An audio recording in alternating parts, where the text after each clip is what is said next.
Charlie, how are you today? I'm great. Thank you for having me. I'm so interested in this as a topic. I love love. I love asking people how they met.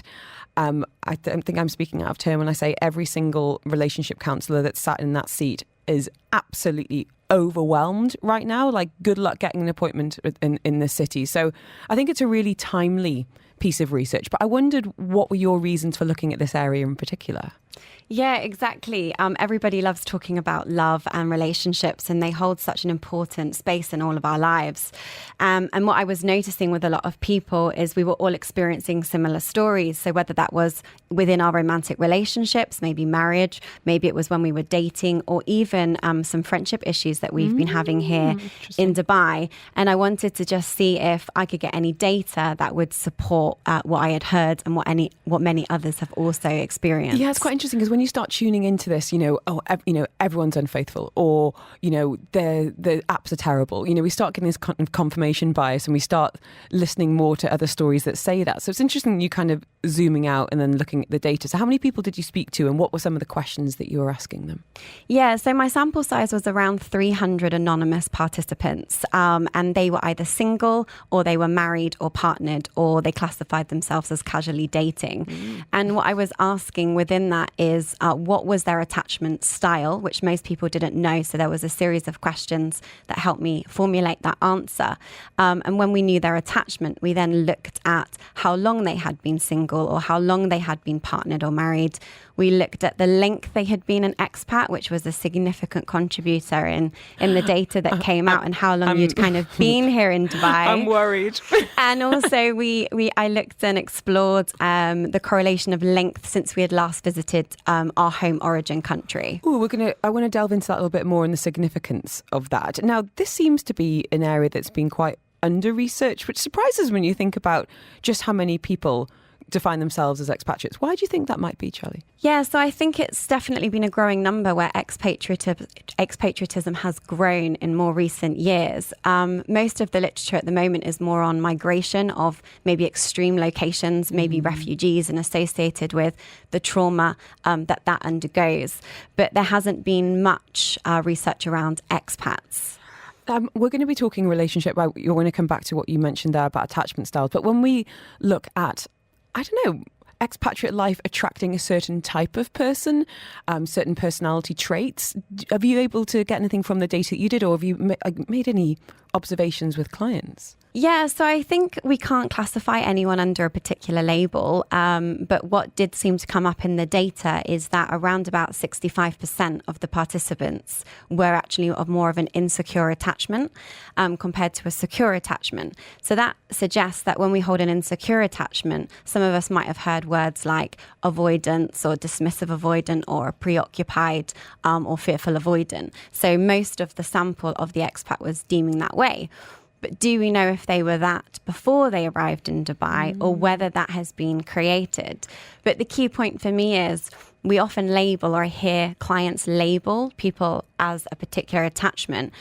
And I kind of make it clear that we're on a continuum. We're not always in one. We move sort of one way or the other, depending on our life experiences. I want to get under that skin of those attachment styles and hopefully help people listening today perhaps find theirs and, maybe use that to move forward. Before we get to that, though, I'm kind of curious / nosy. What do you think are some of the biggest challenges that face expats when it comes to finding long-lasting and meaningful relationships? Does it come back to those attachment styles? Yeah, for me, a large part of my work is helping people identify what they do, why they do it, where it originated from. And as I said, most of the work is surrounding that nervous system and attachment system, whether we become deactivated or whether we have hyperaction, and which moves us from that secure positioning. Charlie Spoway in the studio with us this afternoon. If you've got any thoughts on this, did you find love here? Did you move here with a partner? Equally, if you are looking for love, what do you think is holding you back as an expat? Rowley has, though, and I'm keen to get your take on this comment, saying, I think a big part of the problem is that expat life can attract people who simply don't want to settle down or are running away from something. Agree or disagree? Or are you going to give me that classic psychologist answer of, it depends? What's your take? I definitely think it does depend. Again, remember we're on a continuum of where we are within our attachment. So expats could be more sensitive when we're away, because when we move to a new location, and whether it's an expat, maybe it's a uni student, maybe it's armed forces personnel, maybe it's a government official living away from home, ultimately, whether we like it or not, we are in an unfamiliar environment. And what our subconscious can do, whether we want it to or not, because it's crafty, it can kind of perceive whether danger is true or not, which intensifies that activation of our nervous system and also that attachment system within us. So what could that, can you give us an example of what that might look like? Is this a case of, I don't know, pursuing people that, you know, are not a good candidate for long-term love, maybe? Yeah, exactly. So people tend to have activation, which might be when we kind of deviate from intimacy or vulnerability. So we might know those people who kind of hold expectations that relationships might fail, or they always find flaws in the people they're dating or in relationships with. Maybe kind of they have this push or pull dynamic, because ultimately they have expectations of being hurt because they've always been in a failed relationship. So their subconscious tells them to stay in the comfortable and the familiar that they do, versus attachment system hyperaction, which is when someone might seek above normal levels of proximity. So maybe they need to be really close because they have fears of abandonment, or they've got lower trust levels, higher jealousy. They need super reassurance. So maybe they're that person who's texting all of the time to make sure that the person they're with kind of loves them, and they have that clingy behavior. It's so interesting. A lovely message from Michael here saying, I was beginning to give up, and I later found my current partner was in the same position. 6 months later, after our first date, things couldn't be better. Parents met, engagement planned. Congratulations! To those unsure if there is someone out there, I felt as though I'd never meet someone, and now I couldn't be happier. Charlie, can you break down those attachment styles for us? You know, we've discussed this on the show before, but I think it's always really useful to have an understanding about just how impactful they can be on, as you said earlier, how we behave and why we behave. Can we have them in like super simple terms, please? What's going on without us knowing it? Yeah, super simple terms is this was created when we were, you know, from our childhood and the life experiences that we've had. So depending on our upbringing and the relationship we had with our first family, become wired into our behavior and our patterns that we have, and we might not be aware of them. And then again, as we get older, we might have had positive associations in relationships, or maybe we've had negative associations in relationships. Maybe we've had more breakups than somebody else. Maybe we've gone through divorce. Maybe we've lost loved ones and we've grieved more. So depending on kind of the journey that everybody has, will start to create scar tissue, if you like. And what our subconscious does, which rules 95% of what we do, we're only 5% conscious. So, you know, my question is how much free will do we actually have when we're thinking about what we say, what we do, because we're running on autopilot, which is quite scary. It is, but it's interesting to examine that, because presumably once you have that level of awareness, you might look back on past behaviours and go, oh, that might be why. Can that information then inform future decisions? You can do things more consciously, more mindfully, more intentionally? Yeah, absolutely. So this is what I do with my clients, with this kind of casual, less taboo approach. I hold my clients accountable. We find out what attachment system you have. We then look at what core wounding that's attached to. We look at your behaviors, your emotional patterns, and then we start to reprogram that, recondition that, so we can have securer, healthier relationships within ourselves and those significant others. Does anyone have a truly healthy relationship with themselves and others, or are we all something, you know, a work in progress? Have you ever met anyone thought, wow, you are really sorted, you don't need any help at all? I believe that we can definitely get to a more secure and healthier place. And the first step is awareness. When we have that awareness, we can start to reprogram. But what I find between clients who succeed on their healing journey, they put in the work daily. And it actually takes 21 days for us to form a new habit. So when I'm talking about that subconscious wiring that we don't know, think of the New Year's resolution. Maybe you want to go to the gym. You're great for the first 7 days, 10 days. And then all of a sudden, it starts to get harder because your subconscious mind starts to sabotage what you're doing because it's not in your comfort zone. Charlie, can you give us a little brief overview of attachment theory and maybe outline some of the different types of attachment? Yeah. So the main one that we all want to aspire to working towards is secure attachment. So this is when we have a healthy relationship with ourselves and others. When we move into more insecure, they're divided into three. And the main two are maybe a dismissive avoidant, who we might recognize behavior in Dubai as people pulling away suddenly in dating or relationships, maybe ghosting, maybe they come on really strong or they're love bombing or do the disappearing act. That's typical behavior of a dismissive avoidant because when they're becoming vulnerable, this feels unsafe to them. This also could happen in the height of a relationship or in a marriage. Depends if their attachment system is activated. Mm-hmm. Or we might have an anxious, preoccupied attachment, which is when maybe we're being super needy. So that person who just won't stop messaging us and we've only had 2 Tinder dates, for example. Or maybe, our husband or our wife needs constant messaging or phone calling during the day to create that feeling of safety within the relationship. So that's how the main two come up. Wow. So it's so interesting. If you've got any questions on this, guys, don't hesitate to get in touch. We've got Charlie Spareway with us in the studio. A message here, no name, saying it's the trust factor for me when it comes to dating. Saying at least back home, you'll probably have someone in common. Here, anyone can make up a whole new identity and personality. You're smiling. I think that's actually pretty spot on. Even, Rowley message earlier saying people, can come here running away from something. But there is the opportunity to be like, this is who I am now. This is, the perception that I want to be putting forward of myself.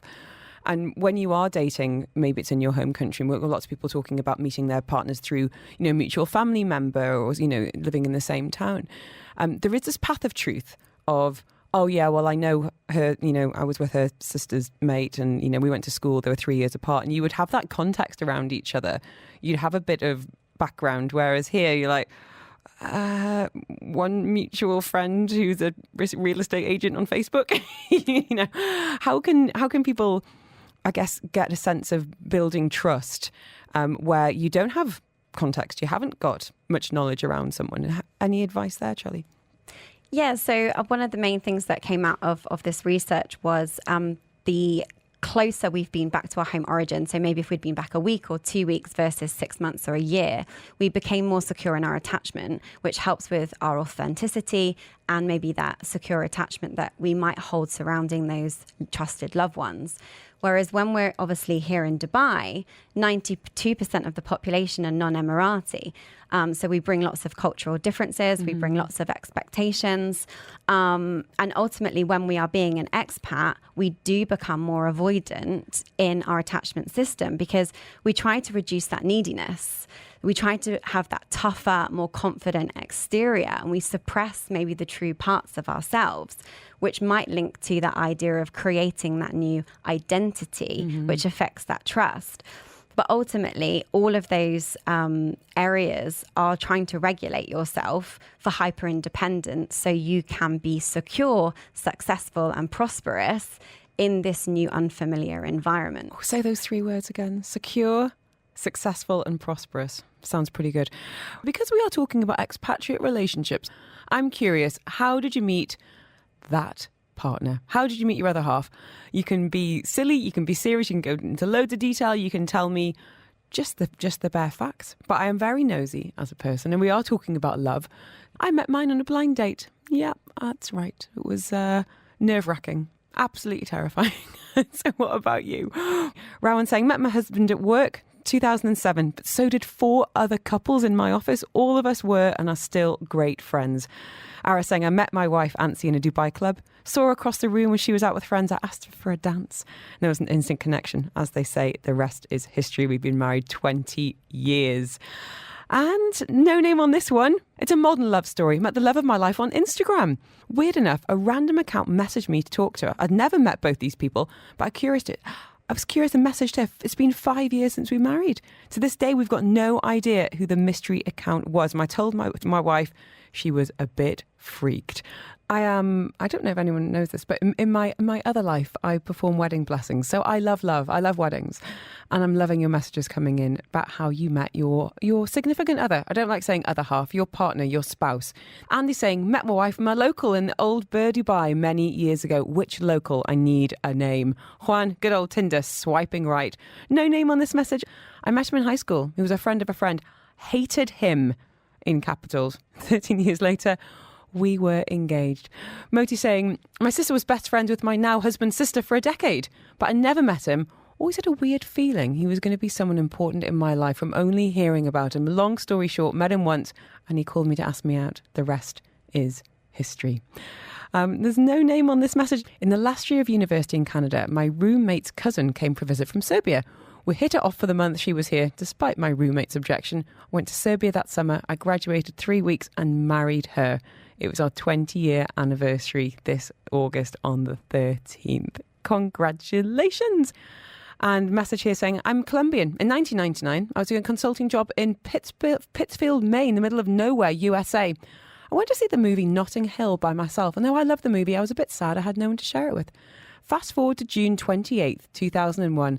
I was living in Notting Hill and met my wife, American, who lived 2 blocks away from my flat.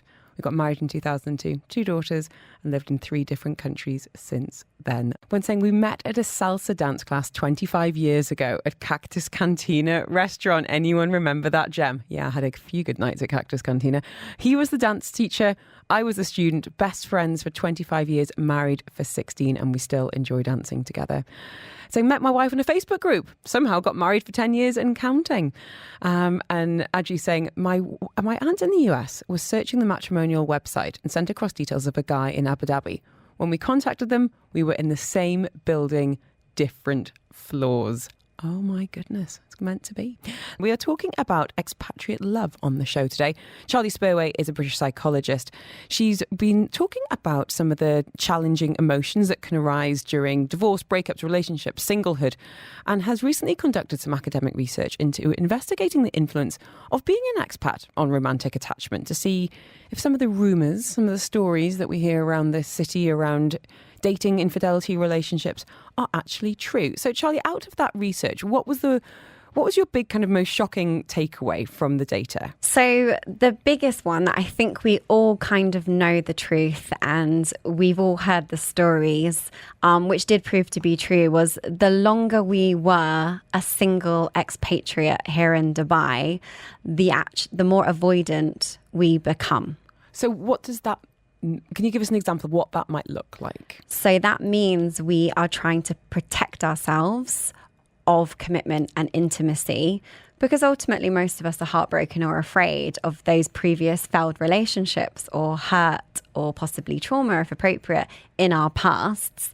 Plus, with the expat scene that we've experienced here, we're all in that unfamiliar environment. We're all trying to, pursue our careers, be successful. We're focused back on ourselves. So the combination of that is possibly intensified, which does make, the data suggested that we become more avoidant when we are a single expatriate with a longer time here. I guess my next question is, so what can you do about it? If you had a client that, you were looking at their attachment style, you were looking at the context of how long they've been in the UAE for, and maybe they say they desperately want to be in a loving, meaningful relationship, but their behaviour is suggesting the opposite. How can you start to get them going in the right direction? What would your advice be on that front? Yeah, so the first thing we definitely need to do is identify what our attachment is. And if you don't know, there's a free quiz on my website, which you can complete and it will email you back the results straight away. I'm terrified to do that. And that's on charlottespurway.com. So just click the free quiz and there's quite a few questions, which was similar to the questionnaire that went out on this research. It's completely anonymous. Okay, I'm literally finding the website right now. I'm not going to do it live on air. That would be a little bit much. So charlottespurway.com. expats.com. If you want to send me the word attach, I'll send you the link so you can have a little nosy. You can send me the results. So some of the questions that are asked can help you then ascertain what the attachment style is. So let's say it comes back and it's exactly that. They are avoidant. Can you change your attachment style even as someone in their 30s, 40s, 50s and beyond? Yeah, definitely. Just to make it more complicated, though, you won't get an avoidant answer. You'll either get a dismissive avoidant or a fearful avoidant. So when somebody knows, we can unpack what that means. And what I do with my clients is we start to work through, what am I doing? How am I feeling? What's my repeated patterns? We start to evaluate what that person's doing. And once we've started to get that awareness, which most of us do not even know, because we're just doing things, saying things without even thinking about it most of our days. So when we can start to do that, we can start to think about reprogramming that. Mm-hmm. And that's what we do together in my program, and that I work with clients on, is we start to recondition the attachment, start to hack into the subconscious by creating emotional links to our behaviors and memories and association, and go into a deeper dive of our wounding and our coping mechanisms and start to work on reprogramming them. I wanted to ask you about couples that move here together as expats. Because unfortunately you do see quite a few fall apart for various reasons. And Elaine is actually not so much a question, but more of an observation, saying, I've seen lots of situations where one person becomes financially dependent on their partner, or one partner enjoys their job, whereas the other person is struggling to go to work every day. Without family or friends to support, it can be isolating and devastating. I think that's a really interesting point. Did you speak to people as part of the study who had moved here, maybe had found love in their home country, come here, and unfortunately that had fallen apart? And could we point to why that might be? So I didn't speak to anyone personally because it was an anonymous questionnaire. But the good news, and there is light here, is that actually when we are genuinely in partnered or long-term committed relationships or married, our security and our attachment actually becomes better. It becomes more secure on a whole. Obviously, though, when we're talking about infidelity or affairs or these sorts of issues, it links back to attachment system deactivation or hyperaction for whatever reason might be going on in that particular scenario. But again, that's where, working with clients, working with couples, whether, you're divorced or dating, we can work towards creating a more secure entity there. But the big one is remembering that we do have 4 stages of any relationship. So stage 1 is the dating stage, the honeymoon stage, the power struggles and conflict stage, which is mostly where our deactivation or hyperactivation starts to occur. Are you able to give like a timeline on those, Charlie, or does it depend? Well, it depends, because the 4th stage is stability and commitment, but you could have actually got married in dating stage or honeymoon stage. Right. So it doesn't necessarily mean marriage is the end result. Mm-hmm. It could be that, the timeline is completely different depending on your relationship. Some people have longer or shorter honeymoon stages. Some people might experience their power struggles or conflict post-marriage, which might be what this listener is thinking about. So, now, my eyes lit up there when you said honeymoon stage, because for my sins, I'm watching an absolute garbage bit of TV right now. I'm going to have to start Googling the results so I don't continue. It's called Ultimatum, and it is basically a couple. One wants to get married, the other one doesn't. And the person that wants to get married has said, here's the ultimatum. You propose to me at the end of this TV show, or I kind of walk away. And what's come up with a number of the couples is from the women, actually, in particular, saying, I want to be romanced. I don't feel like how I did at the beginning of our relationship. You used to do this for me. The Valentine's Day that you gave me wasn't what I was expecting. And I saw this girl on TikTok and she got this, she got that, she got the other. And I'm like, babe, like, you're 27. You're not going to be feeling like that until you die. So social media and expectations, does that tend to play a role as well, maybe? Yeah, definitely. I tell my clients as well, I strongly believe the one doesn't exist. I believe in the many. And I don't believe, and I'm going to get pushback from this potentially, but I don't believe love is a feeling at a particular point in a relationship.